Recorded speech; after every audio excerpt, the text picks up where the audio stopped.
Bismillahirrahmanirrahim. Assalamu alaikum dear student. I hope so. You all are fine and doing good. Welcome you all in your English class. So dear students, हमने अपना chapter the wall in a wall एक दीवार के अंदर पूरी दुनिया start किया हुआ है. फर्स्ट में हम लोगों ने तमाम वर्ड्स टू नो देखे थे. अब नेक्स्ट हम ट्रांसलेशन देखते हैं. फर्स्ट पैराग्राफ की तो ट्रांसलेशन हम पढ़ चुके थे ना. आज हम करने चाह रहे हैं अपने सेकंड पैराग्राफ की. तो पेज नंबर 2 ओपन करें सब. So let's start. The inhabitants of the wall were a mixed lot. अब देखिए बच्चों, inhabitants क्या होता है.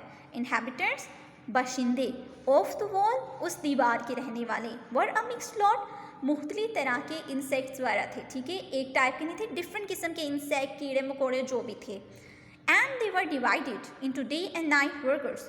और वो तकसीम हुए थे रात के और दिन के वर्कर्स में, जो काम करते थे. वर्कर्स जो लोग काम करते हैं. ठीक है. द हंटर्स शिकारी एंड द हंटेड और जो शिकार हो रहे थे. हंटेड मतलब शिकार होने वाले. अब देखिए जो स्टूडेंट्स, यहाँ पे इनहैबिटेंट्स बाशिंदे. वॉल क्या है? Common noun. मिक्स्ड वर्ब है, लेकिन इसके साथ ईडी लग गया है. तो ईडी लगने से किस फॉर्म में कन्वर्ट हो गया है? थर्ड फॉर्म में. डिवाइडेड को देखें, डिवाइड वर्ब है, इसके साथ ईडी लगने से किस फॉर्म में कन्वर्ट हो गया है? थर्ड फॉर्म में. हंटर्स शिकारी. And the toads at night, the toads and geckos were hunters. रात के वक्त टोड्स क्या होते हैं? मेंढक. और ये प्रॉपर नाउन है और एस लगने से ये प्लूरल में कन्वर्ट हो गए हैं. ठीक है. गीकोस भी हमारे पास, गीकोस एक किस्म की छिपकली के एक टाइप है. ठीक है. और इसके साथ भी एस लग गया है, तो मतलब ये प्लूरल फॉर्म में कन्वर्ट हो गया है. वर हंटर्स. वर क्या है? Was verb. आपको तो पता होगा ना वर क्या है, जब है पास्ट टेंस, लेकिन वर लगने से ये क्या, एक से ज़्यादा चीज़ों के लिए हम वर यूज़ करते हैं और ये पास्ट टेंस में यूज़ होता है. हंटर्स शिकारी और एस लग गया है, तो ये प्लूरल फॉर्म में कन्वर्ट हो गया है. रात के वक्त मेंढक, जो टोड्स मेंढक और छिपकली की जो एक किस्म है गीकोस, शिकारी थी. There pray. और ये किस चीज़ का शिकार करते थे?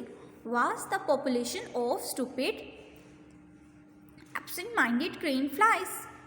अब देखें, जिनका शिकार करते थे पॉपुलेशन आबादी ऑफ स्टूपिड बेवकूफ़, एब्सेंट माइंडेड गैर हाजिर दिमाग crane flies.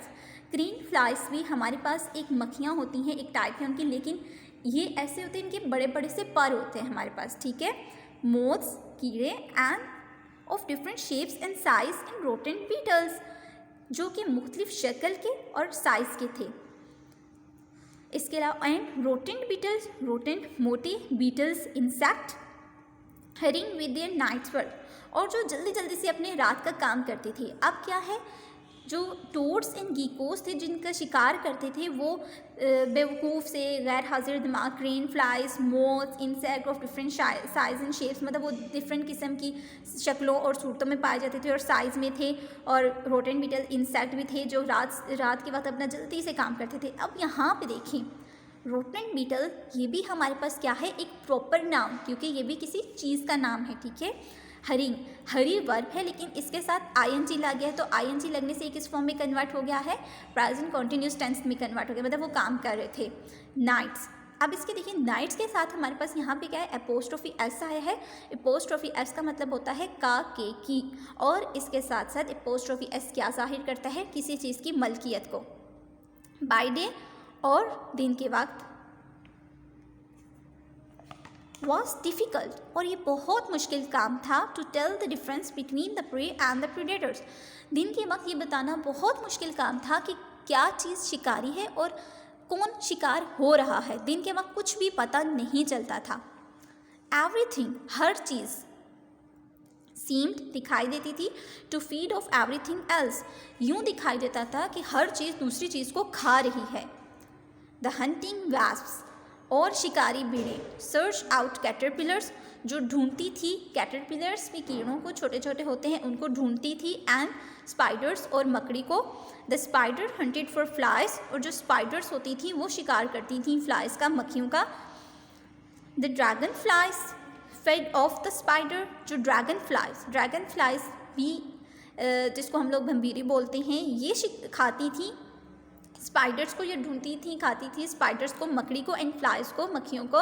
And the swift multi colour wall lizard fed off everything, और जो तेज रू और रंग बिरंगे कलर की, रंगों की दीवार की चिपकिलियाँ थी, फेड ऑफ एवरीथिंग, वो हर चीज़ को खा जाती थी। लिजर्ड्स भी हमारे पास प्रॉपर नाम है, यहाँ पे एस लगने से ये प्लूरल फॉर्म में कन्वर्ट हो गया है। फेड का क्या मतलब होता है? खिलाया। फीड की सेकंड या थर्ड फॉर्म में खिलाया, ठीक है। ऑफ एवरीथिंग, हर चीज़ को खा जाती थी वो, ठीक है dear students. I hope so यहाँ तक का आपको ट्रांसलेशन समझ आ गई हुई। नेक्स्ट हम नेक्स्ट लेक्चर में देखेंगे, तब तक अपना बहुत सा ख्याल रखिएगा। अल्लाह हाफिज़।